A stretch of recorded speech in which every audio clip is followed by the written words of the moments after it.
Allons-y. Merci Pierre. Je vais redire exactement la même chose qu'hier en commission. Et excusez le cher collègue qui était présent à la première commission hier. Ce rapport vous présente une convention pour les bonnes pratiques dans la commande publique. Ça sous-entendrait qu'il n'y a pas déjà de bonnes pratiques. Bien sûr que si le Code des marchés publics, nous le suivons à la lettre, toutes les collectivités le suivent à la lettre, même si j'ai entendu dire ici et là qu'il y avait quelques exceptions, notamment sur la région de Dole. Mais c'est un autre problème. Ça, il ne faut pas me donner la parole, moi, des fois. Et ce qui vous est exposé ici aujourd'hui, et ce qui est, à mon avis, le plus intéressant, c'est le travail qui a été fait entre les collectivités et les organisations professionnelles. Donc l'idée, c'est de fluidifier quand même toute la séquence achat public. Depuis le début, à partir du moment où une collectivité met en place une demande jusqu'à son paiement. Sachez quand même que la région Franche-Comté est plutôt bien placée dans les paiements puisqu'on oscille entre 20 et 22 jours de paiement à la fin du marché. Donc c'est plutôt bien. Peut-être qu'il faut encore l'améliorer, c'est à voir avec les usagers, enfin les entreprises qui profitent de ces marchés. Donc vous verrez à l'intérieur de la Convention elle-même un certain nombre de paragraphes. Je vais les reprendre. Bien entendu, la visibilité et l'accès à la commande publique qui passe nécessairement aujourd'hui par une dématérialisation et qui peut être, dont on peut répondre de façon dématérialisée également.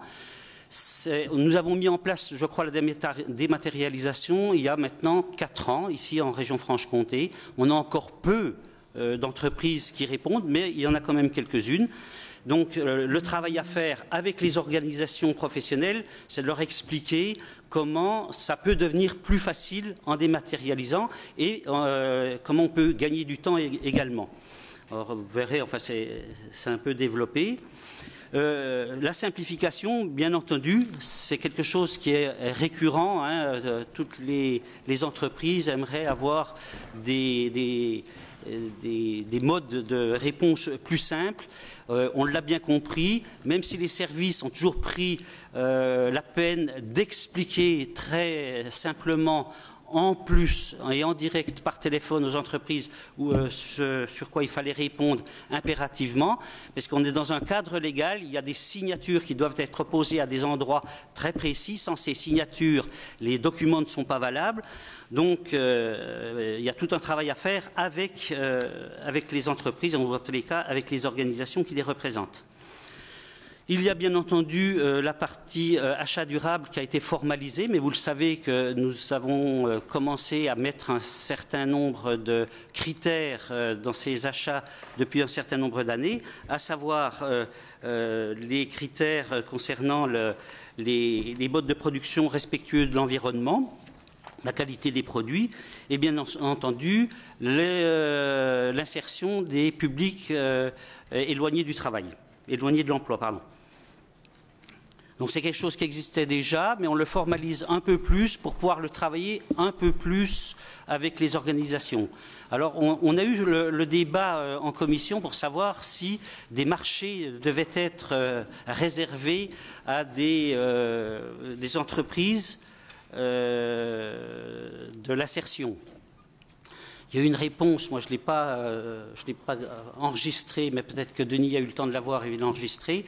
En tous les cas, la commission d'appel d'offres et la commission de la commande publique a déjà depuis longtemps mis en place un système variable sur le taux d'insertion dans les travaux. Je vais vous donner un seul exemple parce que c'est le plus flagrant.